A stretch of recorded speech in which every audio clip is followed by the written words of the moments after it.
അമ്മ ഞാൻ പറയായിട്ടില്ല, ഇവളങ്ങോട്ട് വരണ്ടേ തിരിച്ച്.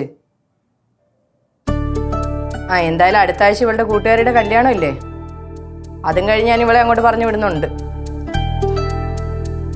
ഹലോ അമ്മ, അച്ഛൻ അവിടെ ഇല്ലേ?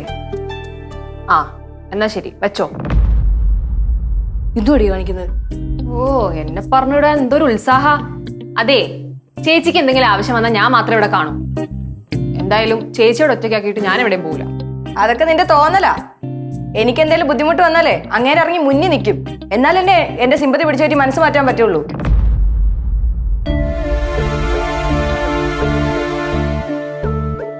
അപ്പൊ നിനക്കറിയാം, എന്തെങ്കിലും ആവശ്യം വന്നാ ഞാൻ മുമ്പിൽ ഉണ്ടാവും.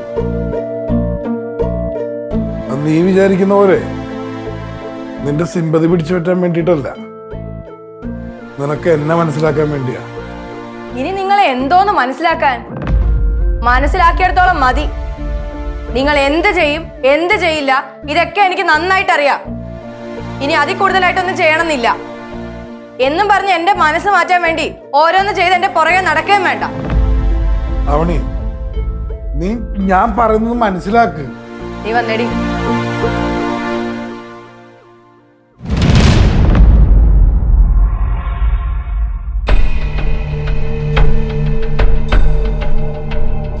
കൈവിട്.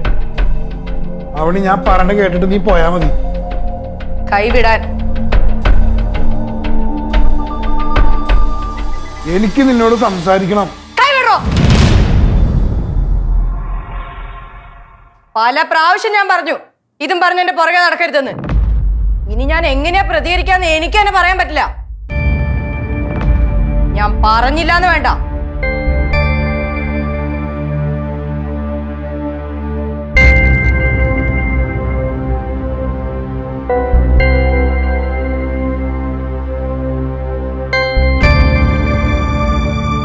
അച്ഛാ, എന്താ സംഭവം?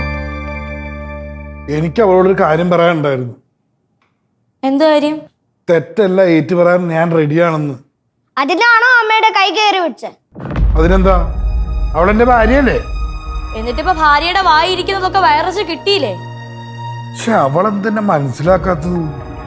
അതച്ഛന്റെ കയ്യിലേറി പോണ്ട. ഒന്ന് പോയടാ. അച്ഛനെന്തിനാ അവനോട് ചൂടാവുന്നേ? അവൻ സത്യല്ലേ പറഞ്ഞേ? അച്ഛൻ തൽക്കാലം അമ്മയോടൊന്നും പറയണ്ടെന്ന് ഞാൻ പറഞ്ഞതല്ലേ അച്ഛാ? എന്നിട്ടിപ്പോ അമ്മയുടെ വായിരിക്കുന്ന മുഴുവൻ കേട്ടു.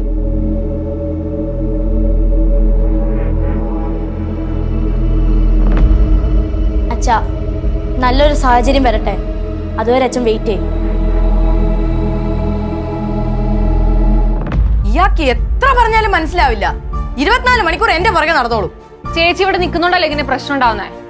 നമുക്ക് നമ്മുടെ വീട്ടിലേക്ക് പോവാന്നേ, അതാവുമ്പോ ഈ ശല്യമില്ലല്ലോ. എനിക്ക് പിള്ളേരെ രണ്ടും ഇവിടെ നിർത്തിയിട്ട് പോകാൻ വയ്യ. ഇല്ല, ഞാൻ എപ്പോഴും ഇതൊക്കെ കളഞ്ഞിട്ട് പോയേനെ.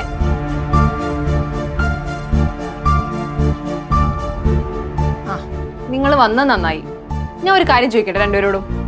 നിങ്ങൾക്ക് എന്റെ ചേച്ചിയുടെ കൂടെ വീട്ടിലേക്ക് വരുന്നതിൽ എന്തെങ്കിലും പ്രശ്നമുണ്ടോ? അതിനെന്താ, പോവാ. നീയോ? അപ്പൂപ്പന്റെ അമ്മൂമ്മയുടെ അടുത്തേക്കല്ലേ, അതിനിപ്പോ എന്തുവാ? എനിക്ക് കുഴപ്പമൊന്നുമില്ല. കേട്ടല്ലോ, ഇവർക്കൊരു പ്രശ്നമില്ല. പിന്നെ ആർക്കാ പ്രശ്നം? ചേച്ചിക്കാ? അല്ല, പോയിട്ടെപ്പോഴാ തിരിച്ചു വരുന്നേ? തിരിച്ചു വരാനോ? തിരിച്ചൊന്നും വരൂല. ഇനി നമ്മൾ അവിടെ താമസം. അങ്ങനെയാണെങ്കിൽ ഞാനില്ല. ഞാനും ഇല്ല. അല്ല, നിങ്ങൾ ഇവിടെ നിന്ന് എന്താ ഗുണം? നിങ്ങളുടെ അച്ഛൻ കാരണം എന്റെ ചേച്ചിക്ക് ഒരു സമാധാനവും ഇല്ല. ഒഴിഞ്ഞൊഴിഞ്ഞു പോയാലും പിന്നെ പുറകെ വരും. അതിനെന്താ കുഞ്ഞമ്മ, അച്ഛനല്ലേ? ഇവരുടെ പ്രശ്നം തീരണമെന്നാ ഞങ്ങളുടെ ആഗ്രഹം. എന്നിട്ട് എല്ലാരും സന്തോഷത്തോടെ ജീവിക്കണം. നടന്നു തന്നെ. നിങ്ങളുടെ പഠിത്തത്തെ ബാധിക്കുമല്ലോ എന്ന് ഓർത്തിട്ടാ ഞാൻ പിന്നെ ഇവിടെ നിൽക്കുന്നത്. നിങ്ങൾ നിങ്ങളുടെ അച്ഛനോട് എന്ന് പറ എന്നെ എന്റെ പാട്ടിന് വിടാൻ. അമ്മ, അച്ഛൻ എന്താ പറയാനുള്ളതെന്ന് അമ്മയ്ക്കൊന്ന് കേട്ടൂടെ? അതുകൊണ്ട് എന്താ നഷ്ടം? അങ്ങേർക്ക് വേണ്ടി കളയാൻ എനിക്ക് സമയമില്ലടി. അങ്ങേര് പറയുന്ന കേൾക്കാൻ എനിക്ക് സൗകര്യമില്ല. രണ്ടിനോട് ഞാൻ പറഞ്ഞു അങ്ങേരുടെ ശുപാർശം കൊണ്ട് എന്റെ മുന്നിൽ വരരുതെന്ന്. ഒരുപാട് പ്രാവശ്യമായി. ഇനി ഇതായിരിക്കില്ല ഞാൻ ആവർത്തിക്കുന്നത്. ഇല്ല, സപ്പോർട്ട് ചെയ്യുന്നില്ല. അമ്മ കേൾക്കാൻ വേണ്ട, പോരെ? പക്ഷെ തൽക്കാലം ഞങ്ങൾ ഇവിടുന്ന് എവിടെയും വരുന്നില്ല. അതാരും പ്രതീക്ഷിക്കണ്ട.